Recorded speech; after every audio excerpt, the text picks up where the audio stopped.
हाँ, उनसे पहले लोग बेटियों को कब्र में जिंदा डालकर मोछ पे ताव देते थे, लेकिन वो जब तशरीफ लाए, आमना के लाल तशरीफ लाए, जनाबे मोहम्मदुर रसूलुल्लाह तशरीफ लाए, तो बेटियों को वो मकाम अता फरमा दिया। फरमाया लोगों, अगर बेटी तेरे घर में है तेरे लिए रहमत है, अगर बीवी है तेरे लिए मोहब्बत है, और अगर औरत बहन की शक्ल में है तेरे लिए वो इज्जत है, और अगर माँ बन जाएगी तो उनके कदम के नीचे अल्लाह ने जन्नत को डाल दिया है। ये मज़हब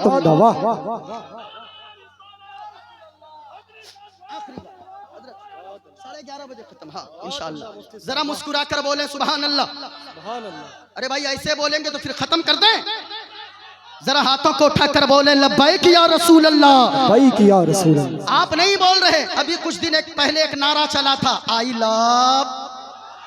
ऊंचा बोले, ऐसे नहीं। क्या नारा चला था? I love. ऐसे नहीं, हुजूर से जिनको जितनी मोहब्बत है उतनी बुलंद आवाज से क्या नारा चला था? I love.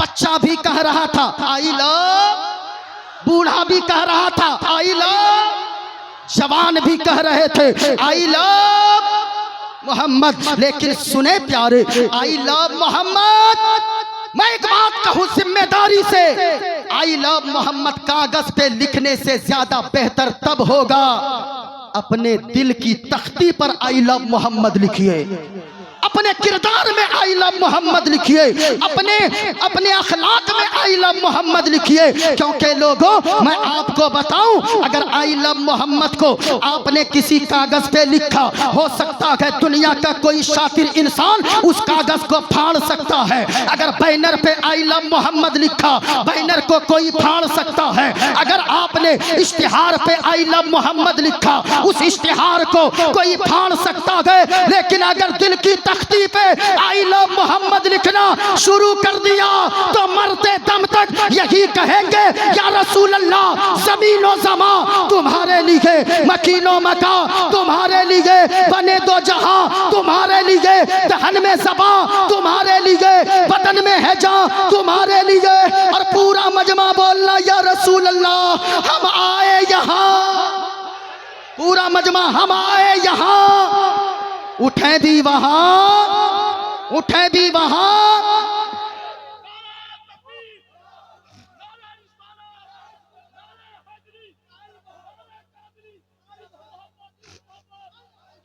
अब एक बात आखिरी सुनिए भाई, जिसके दिल में आई लव मोहम्मद होगा वो कभी माँ बाप की नाफरमानी, ऊंचा बोलो, वो कभी माँ बाप की नाफरमानी नहीं करे। अगर जिसके दिल में आई लव मोहम्मद हो तो बताइए, क्या बेटी का हक मार सकता है? या तो दूसरों का हक छोड़िए, अपनी बेटी का हक लोग मार के बैठे हैं। 4 बेटे हैं हजरत, तो चारों को जमीन जिंदगी ही में लिख दिया।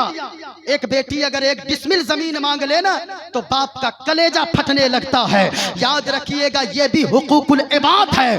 बेटी अगर खड़ी हो जाएगी, उस बेटी के लिए जान कुर्बान नहीं करते, उस बेटी को साइड कर देते हो।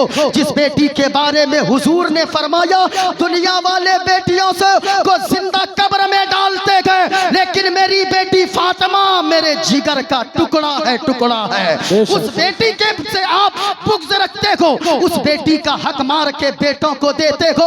और मैं एक बात आखिरी कह दूं, कह रहे भाई, बेटी तो वो होती है ना कि अगर रात के 12 बजे आप चौक चौराहे से उठ के घर जाना, तो अल्लाह की कसम खाकर कहता हूं, रात के 12 बजे दरवाजा अगर बेटी खोलती है, आपके घर में जवान बेटी है, बेटी को समझो रात के 12 बजे ठंडी में जनवरी के महीने में पहुंचे, अगर बेटी है ना तो मालूम है, अगर है बेटी को कि मेरा बाप ठंडी रोटी नहीं खाता है, ठंडी सब्जी नहीं खाता है, तो वो कोई दूसरी नहीं बल्कि वही बेटी अपने बाप को कड़ाके की ठंड में रात के 12 बजे रोटियां भी गर्म करके देती है, सब्जियां भी गर्म करके देती है। वो बेटियां होती है। और हमने तो, मैं सिर्फ नहीं कहता, अल्लाह का कुरान कहता है, वलैसा ज़करु कल उनसा, बेटा बेटी की तरह नहीं हो सकता। क्यों नहीं हो सकता? हमने तो ये देखा है कि अगर बाप का जनाजा भी पड़ा हो ना, कुछ बेटे ऐसे नाहनजार किस्म के होते हैं, खड़े हो जाते हैं, ओ मोहल्ले वालों, खबरदार, मेरे बाप का जनाजा उस वक्त तक नहीं उठेगा जब तक के जमीन का बंटवारा न हो जाए, जब तक के मकान में हिस्सेदारी मुझे न मिल जाए। लेकिन हमने तो किसी बेटी को आज तक ऐसा कहते नहीं सुना है। अल्लाह का करम है, इनायत है बेटियां, सच पूछिए तो बाप की जन्नत बेटियां। बेटी से प्यार करने वाले कोई खामोश नहीं रहेंगे। जरा मुस्कुरा कर बोले सुभान अल्लाह, सुभान अल्लाह। और मुस्कुरा कर जितनी ताकत है, और ये सोच कर बोले या रसूल अल्लाह, क्या पेश करूं आका, क्या चीज हमारी है, ये दिल भी तुम्हारा है, ये जान भी। जरा मुस्कुरा कर बोले सुभान अल्लाह, सुभान अल्लाह। ऐ दोस्तो जहेज की लालच के वास्ते, बेटी बहू बने तो जला देते हो से। तुम ये समझ रहे हो मुसीबत है बेटियां, नाना सच पूछिए तो बाप की जन्नत बेटियां। अल्लाह ने कुरान में फरमाया, खत्म।